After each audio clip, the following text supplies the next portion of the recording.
Bienvenidos a la clase de Geografía Bíblica.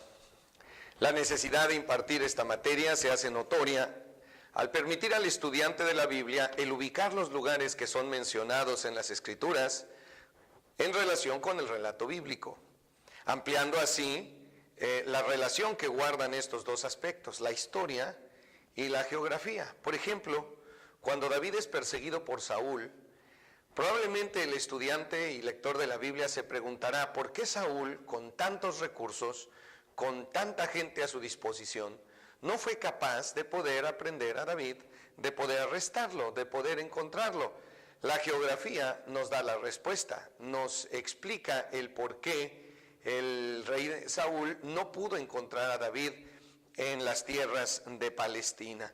De igual manera, cuando el apóstol Pablo hace sus viajes, se transporta en barco, se transporta seguramente a caballo, probablemente en carreta, a pie sobre todo.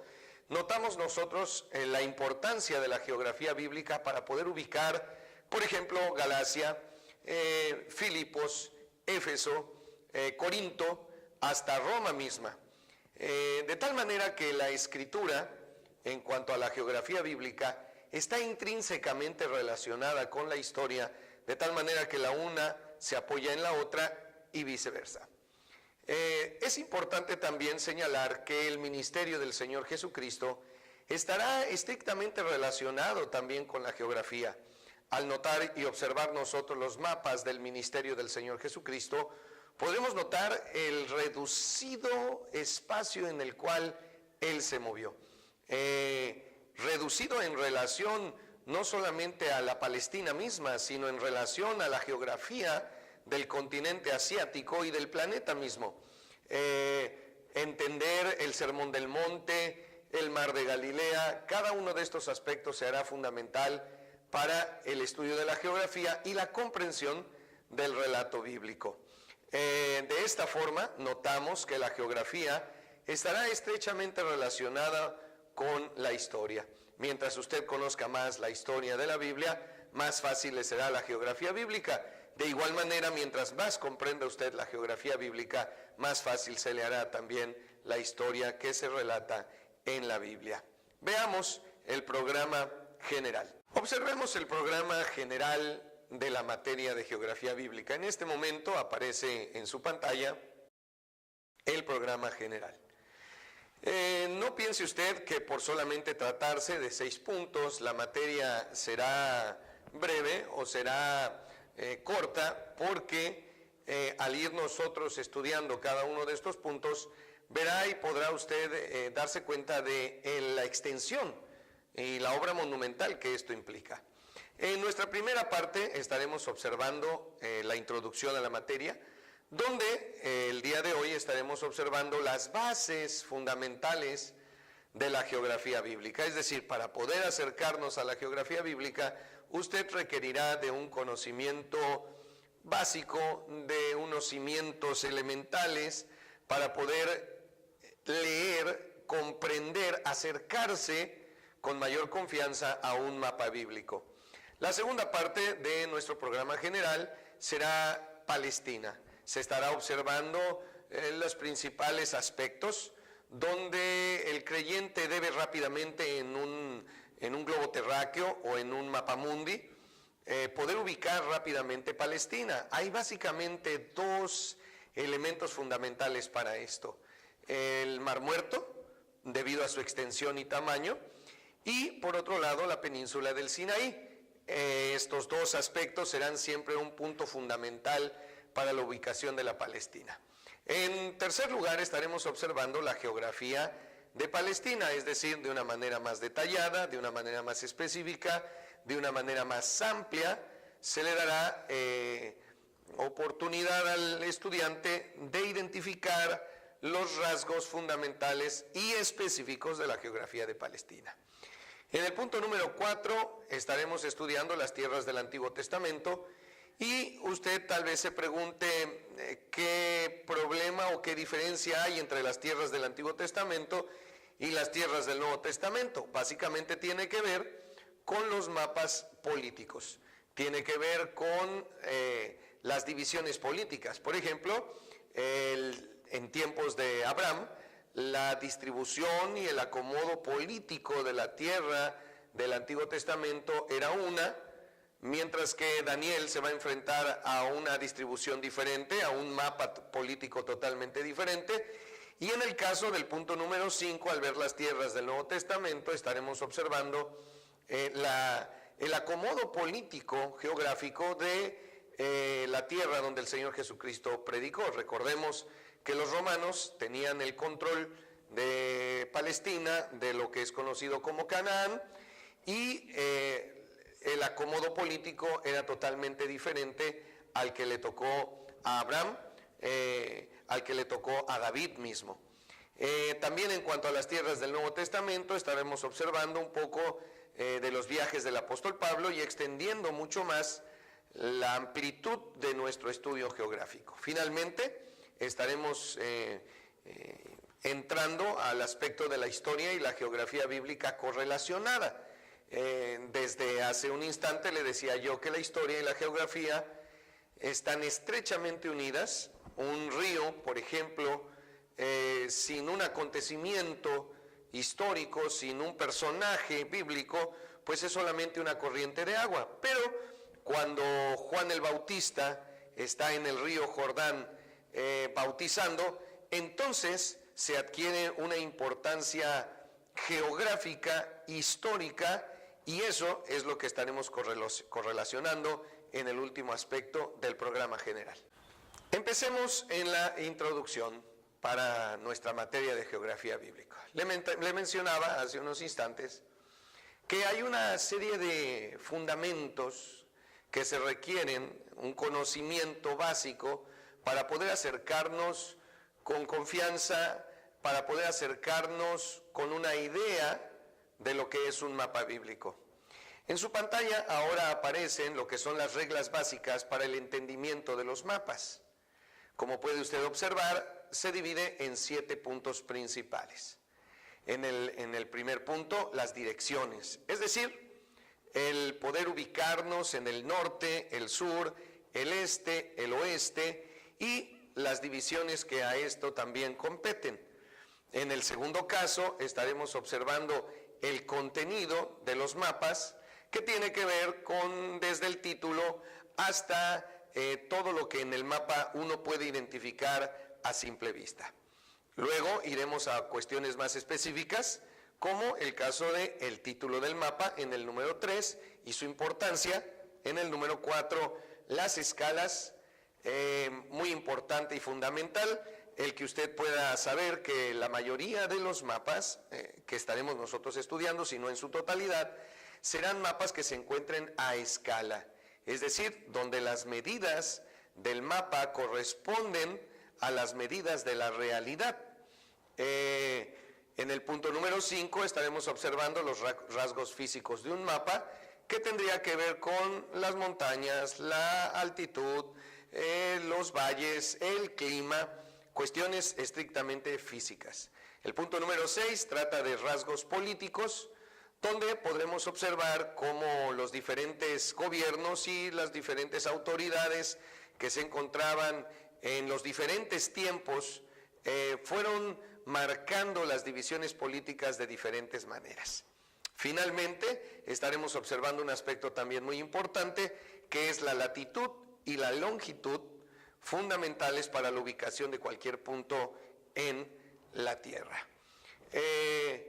Será muy importante que al ir avanzando, si usted tiene preguntas, si usted tiene dudas, las envíe al correo electrónico que aparecieron en la presentación, y de esa manera, el mismo día, yo le estaré respondiendo a esas dudas. Será importante entonces que al empezar a desarrollar la materia, usted ponga una gran atención, pero también no se desespere, no se inquiete, iremos paso a paso, usaremos del pizarrón que está justo detrás de mí y trataremos de hacer lo más claro posible para usted esta materia. El mapa que aparece frente a ustedes ahora en la pantalla es un ejemplo solamente que debemos nosotros de tomar respecto a todos los aspectos que se les han señalado con anterioridad. Por ejemplo, podemos nosotros observar en la parte inferior izquierda de este mapa dos aspectos importantes. Lo que se conoce como la Rosa de los Vientos, que nos da la dirección en el mapa norte, sur, este y oeste, y 4 subdivisiones que no están con letras señaladas. En la parte inferior se encuentra la escala de nuestro mapa, que va de los 0 a los 310 kilómetros en la primera línea, y de los 310 a los 620 kilómetros, de tal manera que usted puede tomar un hilo, un pedazo de papel, marcarlo y tratar de medir las distancias que hay en este mapa, que es de gran amplitud. Usted puede ver en la parte superior también los nombres en cuanto a la división política que se encuentra: Siria, Irak, Arabia Saudita, Irán, Afganistán, Israel mismo. También puede observar usted rasgos físicos como el mar Mediterráneo, el océano Índico, la península del Sinaí está de color verde hacia el norte de nuestro mapa y hacia el oeste. Ahora lo que le puedo decir es hacia arriba y a la izquierda. Puede usted ver allí también Jordania, justo al lado izquierdo de su mapa de Jordania se encuentra Israel. Pero este no es el lenguaje que se usa en un mapa bíblico, ya lo iremos aprendiendo. También puede usted observar que hay algunas líneas que cuadriculan este mapa. Esas líneas son los paralelos y también los meridianos, lo estaremos viendo, que tienen que ver con la latitud y la longitud. De esta manera, este mapa es un ejemplo de lo que nosotros tendremos que leer y comprender en el desarrollo de la geografía bíblica. Pasemos inmediatamente al primer punto. Ahora aparece en su imagen, en su pantalla, lo que es conocido como la Rosa de los Vientos. Esta herramienta, este instrumento de ubicación geográfica ha sido usada desde hace siglos para señalar las direcciones en el horizonte.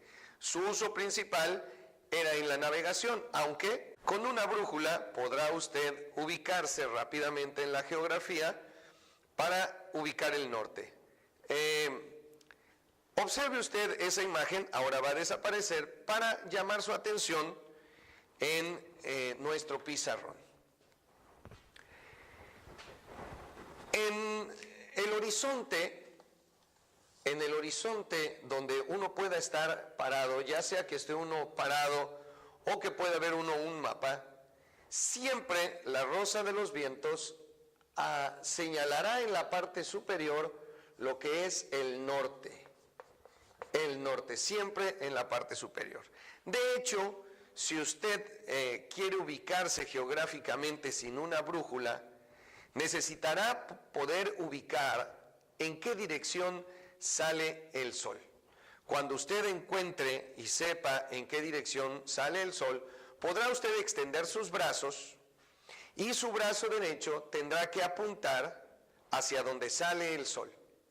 Una vez que su brazo derecho esté apuntando hacia donde sale el sol, al frente de usted se encontrará el norte y a sus espaldas el sur, mientras que a su mano izquierda se encontrará el oeste. La Rosa de los Vientos, ese es el propósito que tiene: señalarnos en qué dirección se encuentra el norte. Siempre en un mapa será hacia arriba o hacia donde la flecha lo indique. Hacia abajo será el sur en todas las ocasiones. Hacia la derecha del mapa será el este y hacia la izquierda será el oeste. La abreviatura de estos nombres, norte, sur, este, oeste, será muy sencilla, ya que el norte siempre será una N, el sur será una S, el este será una E y el oeste será una O. De esa manera, la Rosa de los Vientos nos ubica y nos señala dónde se encuentra. Pero esta Rosa de los Vientos también tiene algunas subdivisiones, es decir, que nos puede señalar el noreste, el noroeste, el suroeste y el sureste, empezando siempre el señalamiento por las principales divisiones: el sureste, el suroeste, el noroeste, el noreste. Pero también, volviendo a la imagen que ahora aparece, puede usted observar que esas divisiones tienen a su vez también subdivisiones. El nor-noreste, el nor-noroeste, el sur-suroeste. Y todavía para cuestiones más específicas, podemos nosotros observar que hay divisiones todavía más específicas. Nuevamente aparece en su imagen la rosa de los vientos. Se nos da un poco de la historia. Es un símbolo en forma de estrella, en ocasiones dentro de un círculo, que tiene marcados alrededor los rumbos en que se divide la circunferencia del horizonte. Su invención se atribuye al mallorquín Ramón Llull. Él nació en Mallorca en 1232 y vivió hasta 1316, basándose en una descripción que realizó Plinio el Viejo, es decir, que la rosa de los vientos ya era usada de alguna o de otra manera en la antigüedad.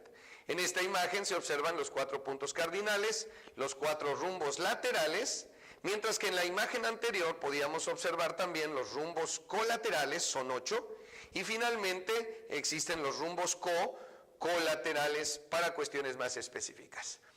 Para nosotros, en la geografía bíblica, bastará en la mayoría de los casos los 4 puntos cardinales y los 4 rumbos laterales, el noroeste, el noreste, el suroeste, el sureste. El contenido. En cuanto al contenido, debemos nosotros de señalar que un mapa puede mostrar detalles de un área muy pequeña o puede mostrarnos los rasgos principales de un área grande. En el caso del ejemplo primero, estábamos observando que abarcaba cientos de kilómetros en cuanto al mapa, es decir, nos estaba presentando aspectos muy amplios de un área enorme de la geografía del planeta. Por otra parte, la imagen que ahora aparece frente a ustedes es de un área mucho más reducida. Por ejemplo, en este mapa de unas cuadras, de la parte de una colonia, podemos localizar, por ejemplo, el nombre de las calles, podemos ubicar algunos detalles como tiendas, como edificios, restaurantes, de tal manera que el contenido de este mapa es un contenido muy específico, muy detallado. Mientras que si empezamos nosotros a observar un mapa de la ciudad, entonces desaparecerán el nombre de la mayoría de las calles y solamente quedarán los nombres de las avenidas principales de la ciudad. Si nosotros vamos ahora, como en este caso está apareciendo la imagen de la ciudad de Tijuana, pues observamos que ahora ya no aparecen calles en abundancia, sino las avenidas principales. El contenido es otro. Básicamente podemos entonces señalar que el contenido de un mapa dependerá del área que está tratando de ubicar y por supuesto también tendrá que ver con el propósito. Si nosotros vamos a un mapa de la República Mexicana, pues entonces tendremos que darnos cuenta que ahora ni las calles aparecerán, quizás aparezcan las principales carreteras del país, pero también depende de lo que se quiera incluir en ese mapa. El contenido entonces abarca tanto los aspectos muy detallados de un área pequeña o los detalles y aspectos de un área muy grande. En cuanto al título del mapa, los títulos de los mapas son sencillos, pero también son extremadamente importantes. El alumno de la geografía bíblica, el estudioso, deberá, primero que nada, buscar el título del mapa. ¿A qué se refiere? En este momento aparece una imagen frente a ustedes de un mapa de Israel. Al leer el título que se encuentra en la parte superior izquierda, leemos lo siguiente: Plan de partición de la ONU, 1947, líneas del armisticio, 1949. De tal manera que el título ahora nos ubica no solamente en el tiempo, sino que también nos da la razón misma del mapa. Quiere presentarnos cómo se encontraba la división política de Israel en relación a los países árabes a su alrededor. Debemos de recordar que luego de la Segunda Guerra Mundial, el Imperio Británico tenía el control de Palestina y cedió una importante parte de ese territorio para que se pudiera asentar el Estado judío. Mientras que también los estados árabes que quedaron alrededor rodeando Israel, también se les pudo dar una frontera y un límite. Nosotros podemos observar en este mapa que al norte de Israel se encuentra el Líbano, al noroeste el mar Mediterráneo, al suroeste Egipto, la península del Sinaí, hacia el este Jordania, hacia el noreste Siria y hacia el norte de Israel el Líbano. Puede usted también ubicar Jerusalén. Recuerde que este mapa, en cuanto a su contenido, es muy amplio, de tal manera que solamente aparecerán las ciudades más importantes, como es el caso de la ciudad de Jerusalén, que en ese momento estaba bajo el control del Estado árabe. Se nos señala también en este mapa las líneas y su significado. Por ejemplo, líneas largas con 2 puntos es la frontera del antiguo mandato sobre Palestina, mientras que todo lo que está de color naranja es el Estado judío en 1947, donde también se encuentra Jerusalén y la línea de demarcación del armisticio de 1949. Israel, al declarar su independencia en 1947, va a entrar en una serie de conflictos armados con sus vecinos, todos alrededor, de tal manera que va a ganar territorios que no se le habían asignado. En 1947 se va a ampliar y se van a tener que llegar a acuerdos. A eso se le llama un armisticio, el cese al fuego a las hostilidades, y se reacomodó nuevamente el mapa geopolítico de Israel. De tal manera entonces que el título nos va a dar siempre en un mapa elementos fundamentales para su comprensión.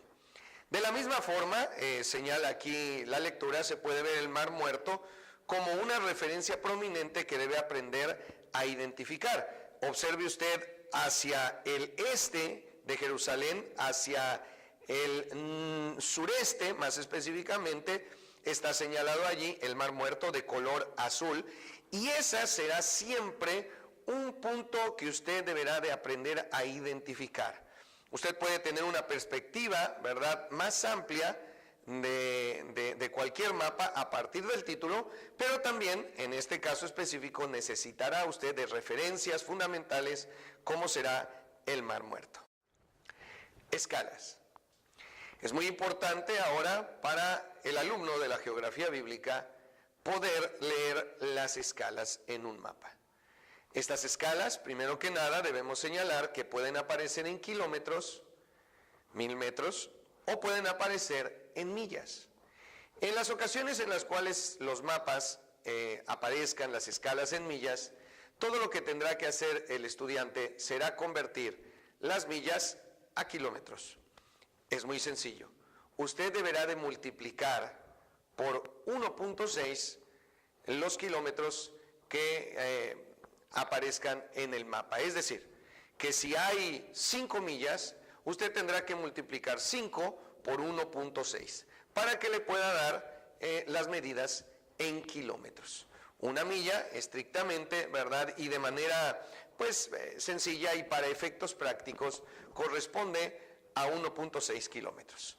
Justo en este momento, en el mapa que aparece frente a usted, podemos observar las escalas. En esta escala no aparece la rosa de los vientos, simplemente se nos señala el norte, como usted lo puede ver en la parte superior izquierda de este mapa, donde se lee en inglés topografía de Palestina. En la parte inferior, esa flecha y esa N que señala el norte, es allí donde aparece la escala, y esta escala se encuentra en kilómetros. Esta escala, esta regla que va de 0 a 50 kilómetros, está dividido de 10 en 10, de tal manera que la totalidad de la línea abarca 50 kilómetros y cada una de esas subdivisiones abarcan 10 kilómetros. Lo que usted puede hacer en este momento es tomar una hoja, un hilo, algo con lo cual usted pueda tomar la medida que hay allí en este mapa, que representa 50 kilómetros. Ponga una hoja, corte un hilo, tome un pedazo de tape, lo que usted guste, y mídalo a la misma medida que se encuentra allí en esa escala. Ahora, en base a eso, trate de medir lo largo del Mar Muerto. El Mar Muerto se encuentra allí en su mapa hacia el este de Hebrón. Hebrón se encuentra básicamente en el centro de este mapa, y a partir de Hebrón usted vaya hacia el este, es decir, hacia la derecha del mapa. Ahí está el Mar Muerto. ¿Qué debería hacer? Calcular cuánto mide de largo el Mar Muerto, es decir, de norte a sur o de sur a norte, no de este a oeste. Ese sería el ancho del Mar Muerto. Muy bien, hágalo. Si gusta usted poner pausa en este momento, puede hacerlo. Bien, ¿cuál ha sido el resultado que ha obtenido usted de su medición? Si usted dice que está alrededor de los 70 kilómetros, está usted en lo correcto, porque el largo del Mar Muerto es de 70 kilómetros. Como puede ver, las escalas son muy útiles para poder medir las distancias que hay. Mientras las escalas sean más específicas, más cortas, más exacto podrá ser la medida. En este caso, no estuvimos muy lejos de calcular que estaba alrededor de los 70 kilómetros en esta escala. Pero es también muy importante que usted observe que las escalas pueden aparecer de dos formas diferentes. Lo que acabamos de ver nosotros corresponde a una escala gráfica, mientras que también en muchas ocasiones usted podrá observar una escala numérica. En este momento aparece en su pantalla verde allí, una explicación breve para poder diferenciar lo que es la escala numérica de lo que es la escala en superficie, en kilómetros, en metros, incluso pudiera aparecer en decenas o en centenas de metros o de kilómetros. Dice así: la escala de un mapa es la relación existente entre una distancia sobre el mapa y su distancia correspondiente sobre la superficie terrestre. Normalmente se expresa en la forma 1 es a 10,000. Esos dos puntos se leen como es a. 1 es a 10,000. Indicando que 1, cualquiera que sea la unidad de medida sobre el mapa, representa 10,000 de esas mismas unidades sobre la superficie terrestre. Observemos el mapa. Observemos el pizarrón, perdón. Mientras que al señalar que en un mapa, cualquiera que éste sea, pensemos que estamos en un mapa de una colonia, este es mi mapa.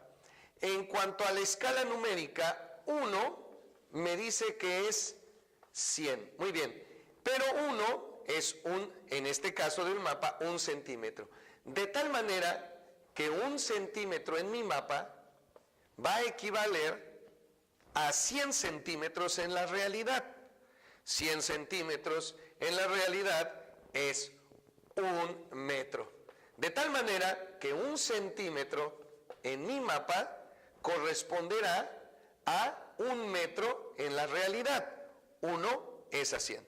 Pero si nosotros transformamos nuestra escala, 1 es a 1000, eso quiere decir que 1 centímetro en mi mapa corresponderá a 1000 centímetros, lo cual es que 1 centímetro en mi mapa va a corresponder a 10 metros.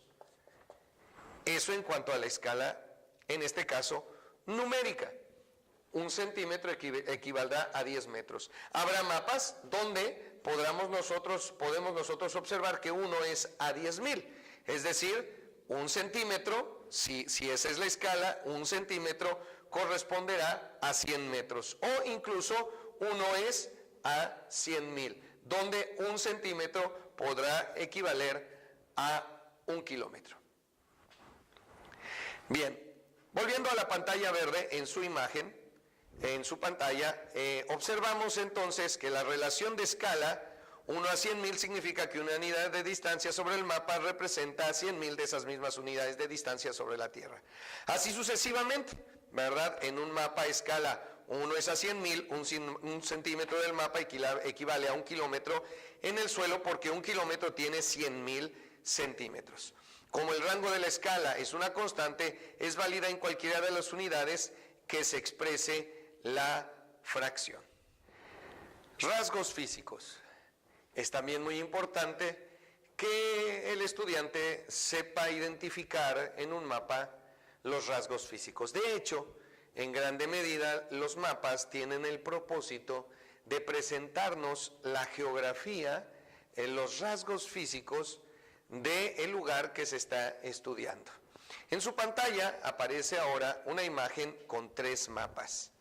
En el primer mapa se nos presenta, junto con la división política de Israel, se nos presenta una gráfica de temperaturas, es decir, del clima que impera en esta región de Israel, de tal manera que las temperaturas mucho más elevadas aparecerán en blanco, mientras las temperaturas más bajas van a tender hacia el color verde.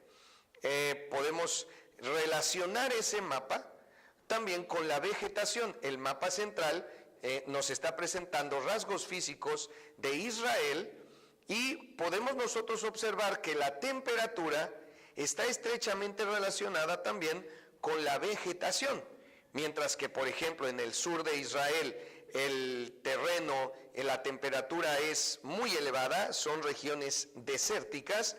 Podemos observar entonces que en cuanto a la vegetación, pues es un desierto. La vegetación en el sur de Israel es desértica, mientras que en el norte de Israel vamos a encontrar algunas cordilleras, algunas montañas, lo cual hace que el clima sea más benigno, sea más fresco, y por tanto, principalmente en Israel se encuentra lo que se llama vegetación mediterránea, mientras va subiendo la temperatura vamos a encontrar un matorral semiestepario, matorral estepario, desierto, y podremos encontrar también en algunos puntos de Israel lo que se llama vegetación de montaña. De hecho, nosotros compartimos con Israel el clima mediterráneo. Las lluvias en Israel son en noviembre, diciembre, enero, febrero, marzo, de la misma manera que aquí, y también el clima, la altura, por ejemplo, tenemos aquí la Rumorosa. Israel también tiene sus montañas donde la temperatura se vuelve más extremosa. Mientras que Mexicali está por debajo del nivel del mar, encontramos también que el Mar Muerto se encuentra por debajo del nivel del mar, lo que da lo que permite que haya temperaturas extremadamente elevadas. En el tercer mapa, el de hasta la derecha, vamos a encontrar un relieve de Palestina, es decir, en relación al Mar Muerto, el nivel del mar en relación al Mar Muerto, es decir, si está por encima del nivel del mar o está por debajo del nivel del mar. Eso afectará a la temperatura, que a su vez afecta también la vegetación. Estos 3 mapas que tiene frente a usted de Palestina, de Israel actual, no solamente son geográficos como en el primer caso, sino que tiene como propósito presentar las temperaturas, el mapa central, la vegetación, y el mapa de la derecha, el relieve, la altitud a la que se encuentran los diferentes sitios de Israel. Mientras que el monte Hebrón se encontrará en una parte alta y un clima benigno, el Mar Muerto se encuentra por debajo del nivel del mar Mediterráneo, lo cual lo hace una olla, y a su vez que la temperatura sea muy elevada. Puede observar también en el mapa de la derecha la rosa de los vientos, puede también observar las escalas en la parte inferior derecha, y de esa manera usted puede corroborar nuevamente que al estar en escala corresponde a las distancias correspondientes. Esto es en cuanto a los rasgos físicos de los mapas. Rasgos políticos. Los rasgos políticos básicamente tienen que ver con la forma en la cual el ser humano a través de sus diferentes organizaciones políticas, ha separado y ha dividido el territorio. En este momento aparece frente a usted un mapa de la República Mexicana con división política. En la parte inferior izquierda vamos a encontrar las escalas gráficas, en este caso 300 kilómetros, la gráfica de arriba, mientras que el de abajo está hablando de 200 millas. De tal manera que este mapa puede ser leído o puede ser usado para ciertas distancias, tanto por alguien que lee los kilómetros o alguien también en millas. Recuerde, cuando usted encuentre un mapa en millas, con una escala gráfica en millas, todo lo que tendrá que hacer será convertir las millas a kilómetros. Recuerde, una milla es 1.6 kilómetros. Observemos los rasgos políticos del mapa en este momento de nuestro país. Básicamente aparecen los distintos estados que forman la federación. Desde lo que era antes el Distrito Federal, que es ahora la Ciudad de México, en el centro abajo del mapa, hasta los estados más grandes como Chihuahua, Sonora, Coahuila, Durango, Nuevo León, Tamaulipas, Sinaloa. Podemos nosotros observar que este mapa está acomodado en dirección norte. Si usted pensaba que nuestra línea fronteriza en Baja California está totalmente relacionada al norte, puede usted notarlo que no es así. Pero esto es una división política. Ahora aparece frente a usted aparecen dos mapas de lo que corresponde a nuestro estudio. Inmediatamente usted debe de ubicar el Mar Muerto y el Mar Mediterráneo. Al ser un mapa de contenido más amplio, es decir, más específico, no va a aparecer la península del Sinaí, ni va a aparecer Grecia, ni va a aparecer Asia, sino solamente, estrictamente, la tierra de Palestina. El mapa de la izquierda nos señala a Israel antes de la división, es decir, antes de que Israel se dividiera en dos reinos.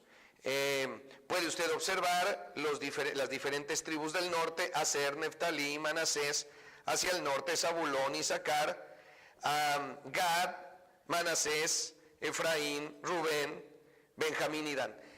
Por eso es que se le va a llamar el reino del norte, porque está al norte de Judá. Judá va a ser el reino del sur. Observe usted, tanto Benjamín, la tribu de Benjamín en amarillo en el mapa, al norte de Judá, como Simeón, están básicamente absorbidas y serán absorbidas por Judá. De tal manera que cuando se divide el reino del norte y el reino del sur, Judá estará formada por Simeón y Benjamín básicamente, mientras que el resto del reino, el reino de Israel, el reino del norte, estará formada por estas tribus. Judá quedará con el Mar Muerto al este, el Mar Mediterráneo al oeste, Egipto hacia el suroeste, y tendrá de vecinos al reino del norte, precisamente al norte. En el mapa de la derecha podemos leer nosotros el título. Recuerde que siempre el título es fundamental. Leemos Palestina, el país de Jesús. Ahora lo que estamos observando es la división política de la misma tierra, pero en tiempos del Señor Jesús. Observe usted el mapa hacia el sur. En el sur usted encuentra ahora Idumea y Edom, que eran parte de Judá, pero ahora con el reacomodo que los romanos van a hacer y la división política que van a hacer de la tierra de Palestina, va esto a cambiar. Judá ya no es tan amplio, aunque se ha ido más al norte. Samaria, que es básicamente lo que quedó del reino del norte, Galilea, Decápolis, Perea, Fenicia, ahora son las partes Siria hacia el noreste, de Judea, pues son las diferentes regiones o división política que le han impartido los romanos. Ya lo veremos más adelante con más detenimiento, pero es importante que usted pueda notar que una es la división política de un mapa y otras son las cuestiones físicas de un mapa, los rasgos físicos y los rasgos políticos. Pasemos ahora a un aspecto un poco un poco complicado, pero verá usted que es fácil una vez que se comprende usarlo y poderlo leer en los mapas. Y se trata de las coordenadas geográficas. Le mostraba en el mapa y ahora mismo frente a ustedes aparece una imagen cuyo título es Coordenadas geográficas. El sistema de coordenadas geográficas es un sistema de referencia que utiliza las dos coordenadas angulares, la latitud norte-sur y la longitud este u oeste, para determinar las posiciones de los puntos de la superficie terrestre.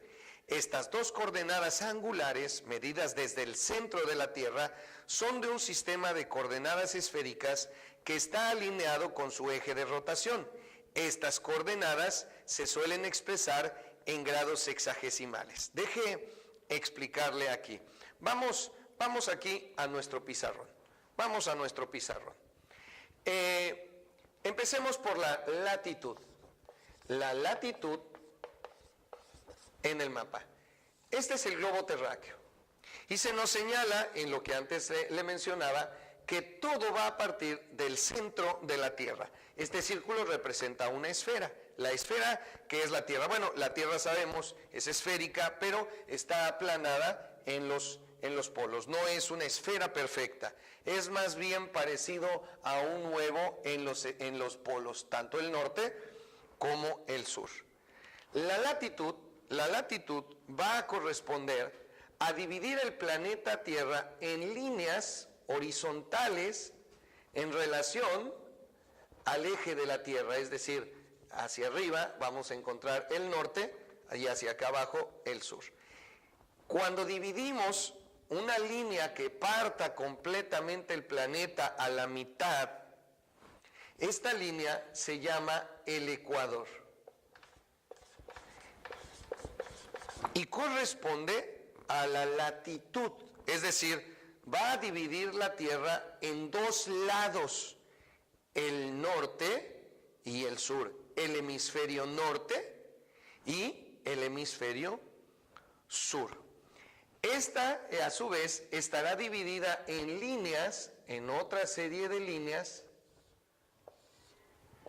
que se dividirán en grados, hasta 90 grados. Es decir, que el máximo de latitud norte es 90 grados.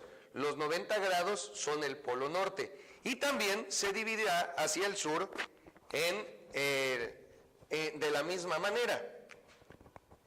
Y en 90 grados. Igual, se dividen. Aquí es donde nosotros vamos a encontrar dos líneas fundamentales, dos líneas muy importantes que se van a conocer como los trópicos. Se encuentran, ¿verdad?, a aproximadamente 28 grados, ahorita lo vamos a ver con más detenimiento. Hay dos líneas, ¿verdad?, que se encuentran aquí y separan todo lo que serán los trópicos, la zona tropical de la Tierra.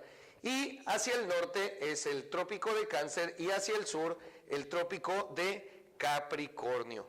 Estas líneas nos permitirán entonces poder dividir la Tierra en esta forma y se llaman paralelos. Estas líneas las vamos a llamar paralelos. Y se dividen en 90 grados. Cada que va uno subiendo, va dividiéndose en diferentes grados norte y diferentes grados sur.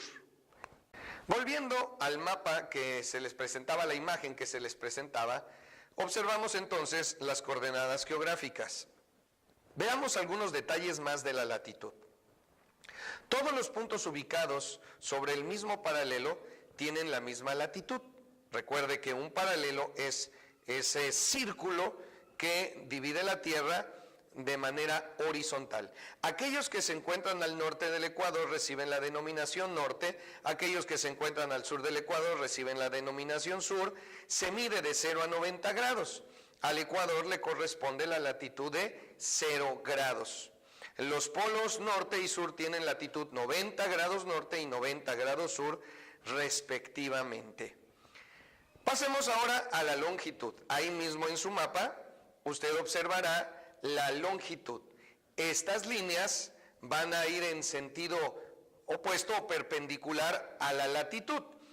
Vayamos aquí nuevamente a nuestro pizarrón.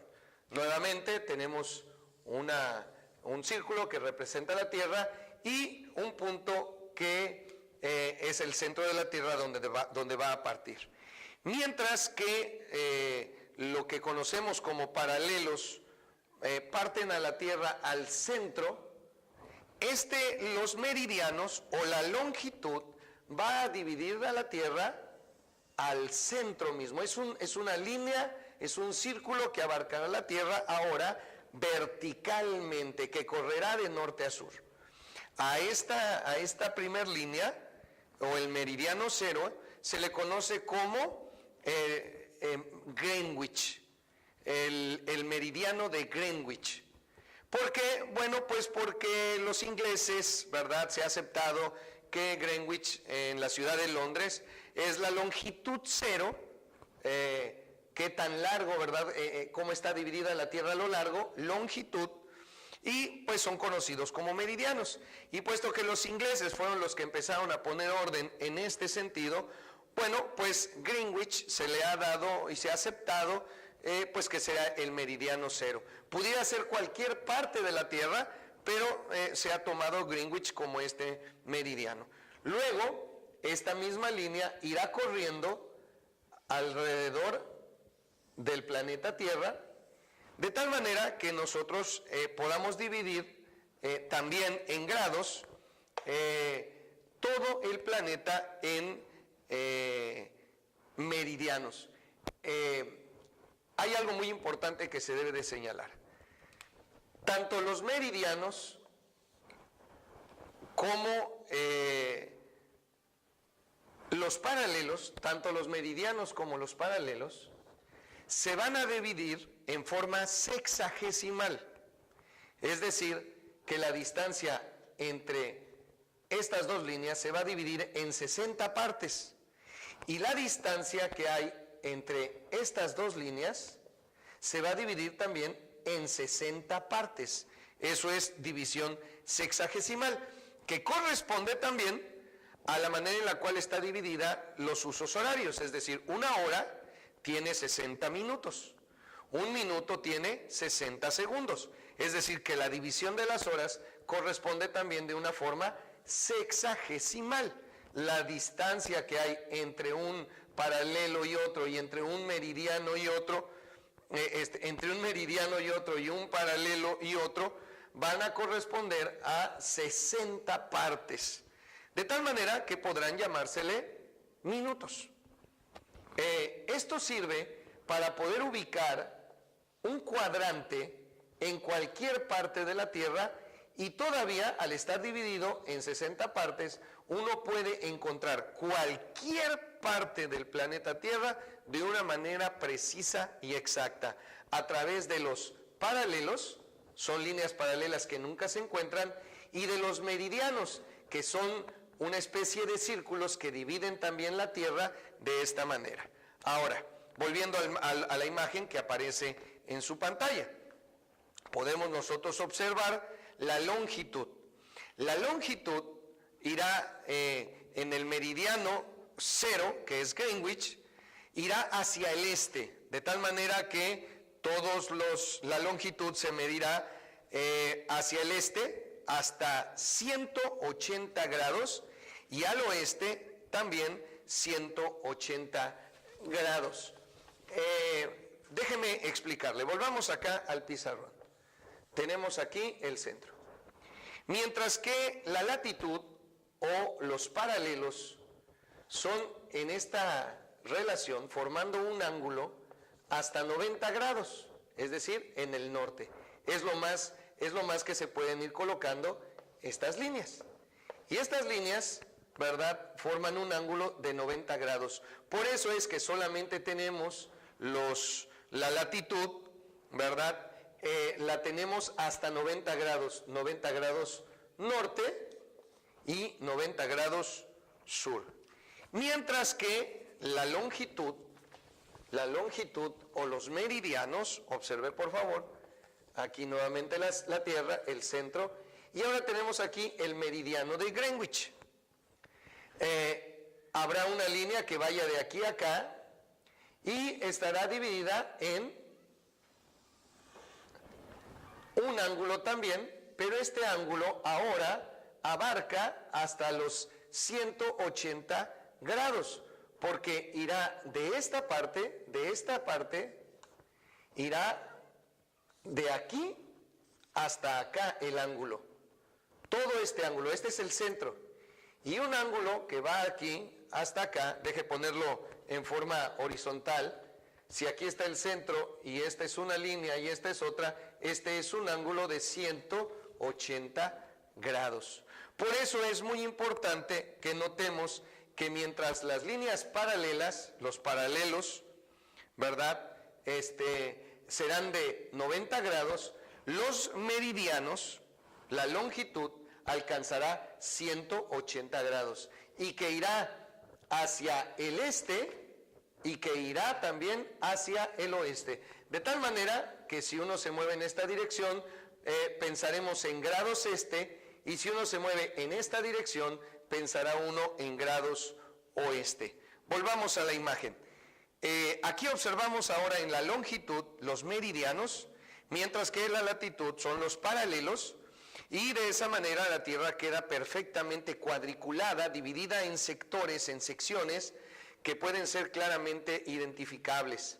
La longitud entonces se va a medir en 180 grados este o hasta los 180 grados oeste, mientras que la latitud será hasta 90 grados norte y hasta 90 grados sur. En la siguiente imagen que aparece frente a ustedes ahora viene de una manera mucho más detallada la explicación que les acabo yo de dar. Nos aparece allí la latitud, que es la distancia desde un punto cualquiera de la Tierra al ecuador. La línea que divide la Tierra en dos partes, en el centro, ¿verdad?, de manera horizontal, esa es la línea del ecuador, aparece de color rojo. Tenemos ahí la latitud norte, la latitud sur. La longitud es la distancia desde un punto cualquiera de la Tierra al meridiano cero. Y exactamente aquí en esta imagen se nos presenta, ¿verdad?, la ciudad de Greenwich en Londres, lo puede usted observar al norte del mapa, donde los ingleses determinaron que ese sería el meridiano cero, el meridiano de Greenwich. Y de ahí usted puede ver las líneas que se van dividiendo, ¿verdad?, en grados. 20 grados este, 40 grados este, 60 grados este, o 20 grados oeste, 40 grados oeste, 60 grados oeste, hasta 180 grados. Se nos presenta también el Círculo Polar Ártico, los trópicos, ¿verdad? El trópico de Cáncer se encuentra a 23 grados, 5 minutos norte y a 23 grados, 5 minutos sur. No podemos hablar aquí de punto porque recuerde que estas líneas se dividen de manera sexagesimal. Ahora, al primero de ustedes que me envíe a mi correo electrónico la ubicación de Jerusalén, le voy a dar unos puntos extras. Le voy a otorgar un punto extra en la primera tarea. Si usted saca 8 en una tarea, yo le voy a dar un 9. Si usted saca un 5, yo le voy a dar un 6. Usted tiene un punto para los primeros 5 correos electrónicos que me envíen la posición geográfica de Jerusalén. Los 5 primeros correos electrónicos que yo reciba en mi bandeja de entrada tendrán un punto extra al enviarme las coordenadas geográficas de la ciudad de Jerusalén, y con esto continuaremos la próxima semana. Cualquier duda, envíela al correo electrónico. Gracias, hermano.